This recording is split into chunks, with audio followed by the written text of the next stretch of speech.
Answers to the most common saddlebag related questions. Welcome to this week's Cruiser Customizing Saddlebag Tip of the Week. Now, over the last several weeks since the riding weather finally hit, we're getting tons of questions about saddlebags. How do I fit them? How do I mount them? My question for you, what style saddlebag is best for you? Are you looking for the old school vintage look? How about the bagger look?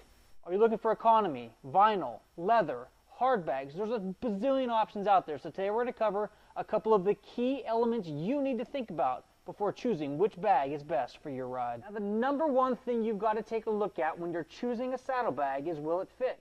Now, how do you measure your motorcycle to find out what saddlebag fits your bike? Every saddlebag on our website says fits all motorcycles. It's really simple. Take a look. So here we got this VTX with a shock. Now it's the shock that's going to cause us just a little bit of a problem when looking at bags. And that's going to allow us to determine whether we need a standard bag or a slant bag. So for measurement here on the VTX, we're going to go from the shock back. Now, originally there was a set of turn signals about here, so I'd measure back and be like, all right, I've got somewhere between 14 and 16 inches that I can work with. Now, how tall can the bag be? On this particular side of the motorcycle, we don't have a whole lot hindering us, so we can go 12, 13, 14 inches. On the pipe side, we have quite a different dilemma. So you measure from the top of the exhaust pipe up to as high as you want the bag, and that's going to be the height of bag that you're going to be able to put on your motorcycle. Here on this V-Star 1300, due to the monoshock, there's nothing to really get in the way other than the seat. So on this bike, we're going to measure from the seat to the turn signal. On this particular bike, our max length of saddlebag is going to be 20 inches.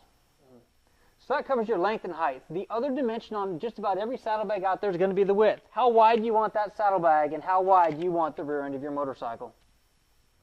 Here we've got a standard saddlebag and a slant saddlebag. Now the standard bag can mount on that V-Star just fine because there's no shock. But here on this VTX we're going to run into an issue. Because of the shock, we'd have to mount this bag clear back here, and there would be no good way to support this bag. So as you can see, on any bike that has external shocks such as this VTX, you've got to go with the slant bag. Now, when you go with the slant bag, you're going to find that you can go with a much larger bag because the bag sits just behind the shock, accommodates it, and then you can come farther back while still providing ample support for all of your necessities. Another thing to take a look at is ease of removal. How easily and how often are you going to want to remove your saddlebags? This bag here, for example, is a throwover option. This is going to go underneath the seat, and the bag's going to hang here off the motorcycle. This bag is not easily removable, well, unless you want to remove the seat every time you want to remove the saddlebags from the motorcycle. Now, if you're going to go the throwover route, you're going to have to install some sort of saddlebag bracket. We've got it from Cobra, National Cycle, MC Enterprise. You've got to have a saddlebag bracket to keep your saddlebags from interfering with your pulley, your wheel, or any moving component. Looking for quick release, either the easy bracket or the Saddleman quick detach option are great ways to go. If you're going the easy bracket route, you're going to have to make sure you choose a saddlebag that has a hard enough backing plate to be able to support the weight of the easy bracket and your luggage on the inside. Now how about materials and style?